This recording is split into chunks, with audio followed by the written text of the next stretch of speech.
Husband ওয়াইফের মতন সম্পর্ক, সব কিছুই হয়েছে, শুধু একবার না বহুবার। আমার দাবি তাকে বিয়ে করার, কিন্তু সে বিয়ে করবে না। প্রেমের টানে মানুষ কত কিছুই না করে, কিন্তু বিয়ের প্রতিশ্রুতি দিয়ে আত্মীয়ের বাড়িতে 2 রাত কাটানোর পর প্রেমিক যদি হঠাৎ উধাও হয়ে যায়, তখন প্রেমিকার ক্ষোভ আর ভালোবাসার শেষ পরিণতি কি হতে পারে? এমনই এক চাঞ্চল্যকর ও হৃদয় বিদারক ঘটনা ঘটেছে কুমিল্লার ব্রাহ্মণপাড়া উপজেলার শীতলাই ইউনিয়নে।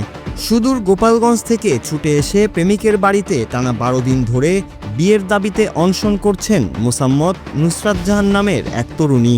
এই ঘটনাকে কেন্দ্র করে পুরো এলাকায় তোলপাড় সৃষ্টি হয়েছে, আর প্রতিদিনই উৎসুক মানুষের ভিড় জমছে ওই বাড়িতে। ঘটনার শুরুটা হয়েছিল প্রায় 4 বছর আগে। সামাজিক যোগাযোগ মাধ্যমে পরিচয় হয় শীতলাই গ্রামের আবু সাইদ ওরফে সাইফুল ইসলামের সাথে। সময়ের সাথে সাথে সেই পরিচয় রূপ নেয় গভীর প্রণয়ে।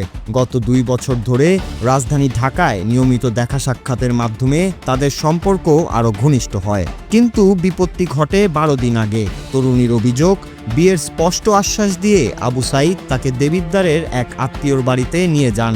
সেখানে 2 দিন একসাথে কাটানোর পর যখনই তরুণী বিয়ের কথা তোলেন, তখনই ঘটে বিপত্তি।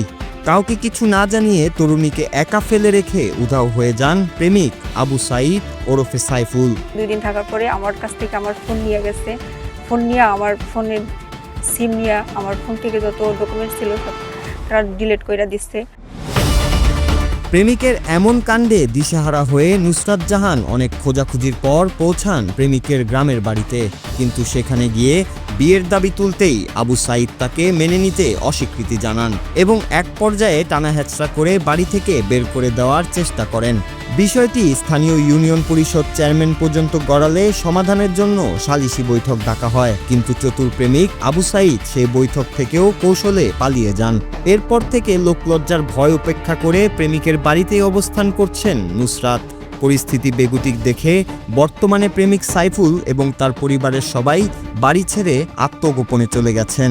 এখানে আসার পরে আমারে তারা ঘরে ঢুকতে দেবে না, ধাক্কাধাক্কি করছে। আমি জোর করে ঘরে ঢুকতেছি, কিন্তু আমার তাই না ধাক্কা দিয়ে ঘর থেকে বের করে দিচ্ছে। এরপরে আবার ঢুকতে দিচ্ছে। তো চেয়ারম্যান বলতেছে যে ছেলে রাজি না তাহলে তোমার সাথে কিভাবে বিয়ে দেবো। কান্নাজড়িত কণ্ঠে নুসরাত জাহান জানিয়েছেন, সে আমার জীবনের সবকিছু শেষ করে দিয়েছে। এখন সে আমাকে বিয়ে না করা পর্যন্ত আমি এই বাড়ি ছেড়ে কোথাও যাব না।